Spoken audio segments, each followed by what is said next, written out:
Hello friends, स्वागत है आपका आपके अपने लीगल चैनल में। मैं हूं एडवोकेट सनी शर्मा। दोस्तों, आज के इस वीडियो में हम बात करने वाले हैं मेंटेनेंस केसेस की। मेंटेनेंस केस में आप कई बार अपना जब रिप्लाई फाइल करते हो तो रिप्लाई फाइल करने के बाद आपसे जब एफिडेविट मांगा जाता है तो उस समय पे आप अपना एफिडेविट दे देते हो कोर्ट को। लेकिन दोस्तों, अपना एफिडेविट कोर्ट में सबमिट करने से पहले कुछ चीज़ों का ख्याल आपको रखना बहुत ज़रूरी है।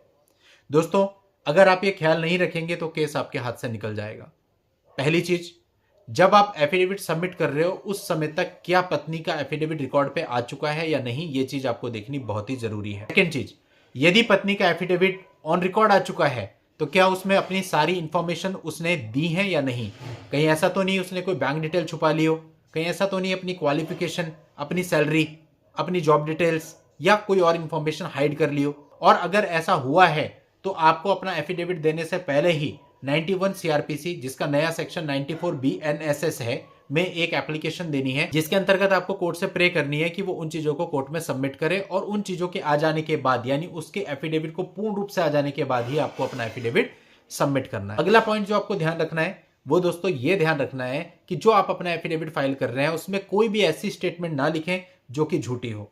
फॉर एग्जाम्पल, आप उसमें ऐसी कोई बात लिख देते हैं और बाद में आपकी पत्नी को सबूत लाके कह देती है कि तो झूठा ही है। फॉर एग्जाम्पल, आपने कहा कि मैं कोई आईटीआर नहीं भरता हूं, लेकिन आपकी पत्नी आपकी कोई आईटीआर की कॉपी लेकर के आ जाती है, तो ऐसे में आप बुरी तरह से फंस जाएंगे। तो झूठ बिल्कुल नहीं बोलना है एफिडेविट में। जो भी आप बोलो वो तथ्यों के आधार पर करेक्ट होना चाहिए। अगली बात, अगर आप वहां पर अपनी कोई बैंक स्टेटमेंट दे रहे हैं तो वो आपको पिछले 3 साल की बैंक स्टेटमेंट देनी होती है। तो ऐसा कोई जरूरी नहीं है कि आपने एकदम से 3 साल की बैंक स्टेटमेंट देनी है। कई मामलों में ऐसा होता है कि लड़की ने अपनी बैंक स्टेटमेंट दी नहीं और आप अपनी इतनी मोटी मोटी बैंक स्टेटमेंट देते हो। तो ऐसे में इस परिस्थिति में आपको बैंक स्टेटमेंट देने की जरूरत नहीं है। आप सिंपल अपना एफिडेविट फाइल करो। अगर सामने वाली पार्टी ऑब्जेक्शन करती है कि आपने बैंक स्टेटमेंट नहीं दी, तो आप भी तो कर सकते हो, आपने कौन सी दे दी, आप दे दो, हम भी दे देंगे। वो उस बात में खुद फंसेंगे और वो ये बोलने से पहले सोचेंगे भी कि हमने भी कहा दी जो हम बोलने के हकदार हैं, तो वो हो सकता है बोले भी ना। तो ये जो पॉइंट है ना, इस पॉइंट पे आप खेल सकते हो। तो ये बात आप ध्यान रखें। इसी तरह से कई बार लड़की अपनी आईटीआर नहीं देती है, कोई और इंफॉर्मेशन हाइड कर लेती है, आप भी वो अटैचमेंट मत करो, क्योंकि जब उन्होंने नहीं लगाया तो ऑब्जेक्ट भी नहीं कर सकते। तो अब आपको ये देखना है कि इनमें से किन परिस्थिति में आपको ज्यादा लाभ होगा। वही मैं कहता हूं हमेशा कि एक ही चीज हर एक व्यक्ति पे लागू नहीं हो सकती। अगला पॉइंट, अगर आप एफिडेविट में अपने कोई म्यूचुअल फंड, अपनी कोई एफडी या अपना कोई अन्य इन्वेस्टमेंट शो नहीं कर रहे हैं तो ये इन्वेस्टमेंट आपके पास होने भी नहीं चाहिए। इट मीन्स अगर पहले हैं तो खत्म हो गए हो। आज की डेट पे अगर वो एक्सिस्ट करते हैं तो फिर आपको एफिडेविट में लिखने पड़ेंगे, या तो एक्सिस्ट ही ना करते हो तो आप उन्हें इग्नोर कर सकते हैं। अगली चीज दोस्तों, कई लोग क्या गलती करते हैं कि उनके पास कोई व्हीकल होता है, जैसे कोई कार हो सकती है, बाइक हो सकती है, स्कूटी हो सकती है, वो एफिडेविट देने से पहले उसको किसी और के नाम पे ट्रांसफर कर देते हैं और फिर उसको अपने एफिडेविट में नहीं लिखते हैं। ये भी आपकी दुर्भावना को दर्शाता है। क्योंकि आपको एक चीज बताता हूं, जो गाड़ी होती है ना, उस गाड़ी की डिटेल्स ऑनलाइन भी चेक की जा सकती है। बहुत सारी ऐसी साइट और ऐप हैं, और अगर ऑनलाइन चेक की जाएगी तो आज के समय पे वो जिसके नाम पे भी हो, लेकिन फर्स्ट ओनर में आपका नाम ही शो करता है। तो यानी ये पता चल जाएगा कि आपने मुकदमा आने के बाद एफिडेविट देने से पहले वो गाड़ी किसी और के नाम इंटेंशनली ट्रांसफर करी है, तो उसका कोई भी फायदा आपको नहीं मिलने वाला है। तो इसलिए दोस्तों, अगर आपके पास एक बाइक है, एक कार है, तो इट्स नॉर्मल, आप उसको एफिडेविट में लिखें, उसको हाइड मत करें बिल्कुल भी।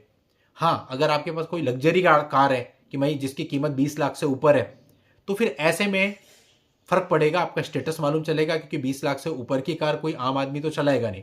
तो ऐसे में फर्क पड़ेगा, लेकिन वहां पे आपकी मजबूरी है, आप कार को हाइड नहीं कर सकते, कार को आपको दिखाना ही पड़ेगा। अदरवाइज अगर आपकी कार का नंबर उनको पता है तो वो ऑनलाइन निकाल करके वो पेपर वहां सबमिट कर देंगे और फिर आप बुरी तरह से फंस जाओगे। और यही सेम चीज आप लड़की के केस में भी कर सकते हो। अगर वो अपनी किसी गाड़ी को हाइड कर रही है और आपको उसका नंबर पता है, तो आप अपने एफिडेविट में लिख सकते हो कि भाई उसने यहाँ पर ये चीज छुपाई है, और 91 की एप्लीकेशन में भी इस बात को लिख सकते हैं। अब अगली बात हम जानते हैं, एफिडेविट देने से पहले आपको जो ध्यान में मस्ट रखनी है, आपको एफिडेविट के साथ मिनिमम अकाउंट लगाने हैं। मीन्स ऐसा नहीं है, देखो कई बार होता है ना कि हमने इस बैंक में भी खुलवा लिया, उस बैंक में भी खुलवा लिया, हमारे 5-5, 7-7 अकाउंट भी चलते रहते हैं, जिनमें से कुछ एक्टिव होते हैं, कुछ इनएक्टिव होते हैं।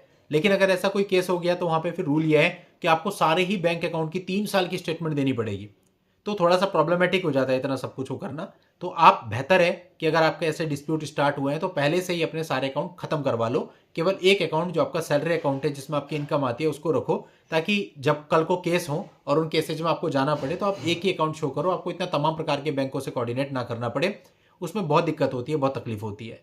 तो वो काम आपको नहीं करना है, आपका सिंगल अकाउंट रहना चाहिए। नेक्स्ट अगली बात आपको ध्यान ये रखनी है कि अगर कुछ शहरों को हम छोड़ दें, जो बड़े मेट्रो सिटीज हैं उनको छोड़ दें, तो अधिकतर जगहों पे क्या होता है कि एफिडेविट बहुत ही कॉमन फॉर्मेट में सबमिट होता है। स्पेशली जितने भी नॉर्थ के राज्य हैं, जैसे कि यूपी हो गया, उत्तराखंड हो गया, बिहार हो गया, राजस्थान हो गया, मध्य प्रदेश हो गया, इन सब में एफिडेविट बहुत ही कॉमन तरीके से दिया जाता है। हिंदी का एफिडेविट होता है और एक फॉर्मेट है, बस उस पर टिक टिक करके दे देता हूँ। स्पेशली जो लड़की की तरफ से एफिडेविट आता है उसमें एन करके लिख के सबमिट कर देते हैं, कोई डिटेल्स विटेल्स वहाँ पे नहीं होती। तो इस प्रकार की स्टेट में आप रहते हैं जहाँ पे इस प्रकार की प्रैक्टिस चलती है, वहाँ पे अगर आप वाला एफिडेविट देते हैं कि मेरा पेट्रोल का खर्चा इतना, मेरा दूध का खर्चा इतना, मेरा बिजली का खर्चा इतना, मेरा पानी का खर्चा इतना, तो ऐसे नहीं करना है। आपको सिंपल वे में बताना है कि भाई मेरी इनकम इतनी है, खर्चा इतना है, दैट्स इट। हाँ, कोई मोटा खर्चा हो तो वो आप अलग से स्पेसिफाई कर सकते हो, जैसे आप 10,000 रुपये रेंट दे रहे हैं कहीं पे, उसका आपके पास रेंट एग्रीमेंट है, तो वो अलग से मेंशन किया जा सकता है। बट ऐसा इतना ज़्यादा ब्रेकअप आपको उसमें नहीं दिखाना है। अगर आपका केस दिल्ली वगैरह में चल रहा है, तो दिल्ली में क्या होता है कि लड़की जो अपना एफिडेविट फाइल करती है वो पूरा ब्रेकअप दिखाती है, तो आपको भी अकॉर्डिंगली वैसे ही दिखाना पड़ेगा जैसे वहाँ प्रैक्टिस है। तो मतलब मेरा कहने का है कि अकॉर्डिंग टू प्रैक्टिस आपको चलना है, जहाँ पे जैसी प्रैक्टिस है वहाँ के हिसाब से चलना है, अदरवाइज नुकसान हो जाएगा। अब अगली बात जो आपको ध्यान रखनी है वो ये रखनी है कि एफिडेविट में यदि आप किसी को डिपेंडेंट दिखा रहे हो तो उसकी कोई इनकम ऑन रिकॉर्ड नहीं होनी चाहिए। जैसे कि आप अपने फादर को डिपेंडेंट दिखा रहे हो लेकिन उनकी पेंशन आती है 20,000 रुपये, तो वहाँ पे कॉलम होता है नीचे कि डिपेंडेंट की इनकम को भी दिखाइए। तो उस केस में फिर आपको फादर की इनकम भी शो करनी पड़ेगी, और उनकी इनकम शो कर दोगे तो आप डिपेंडेंट कैसे हुए। तो इसलिए आपको डिपेंडेंट में केवल उनको दिखाना है जिनकी कोई अपनी अर्निंग नहीं है। अगर फादर की अर्निंग है या मदर की अर्निंग है, उनको कोई अच्छी पेंशन आती है, तो आप उनको डिपेंडेंट में नहीं दिखाएंगे तो अच्छा रहेगा। अदरवाइज उनकी स्टेटमेंट भी आपको देनी पड़ सकती है, क्योंकि सामने वाला ये कह सकता है भाई इनकी पेंशन 20,000 नहीं है 50,000 है। फिर उस चीज़ को सही साबित करने के लिए आपको उनकी भी बैंक स्टेटमेंट लगानी पड़ सकती है, जो कि आपके लिए नुकसानदायक हो सकता है।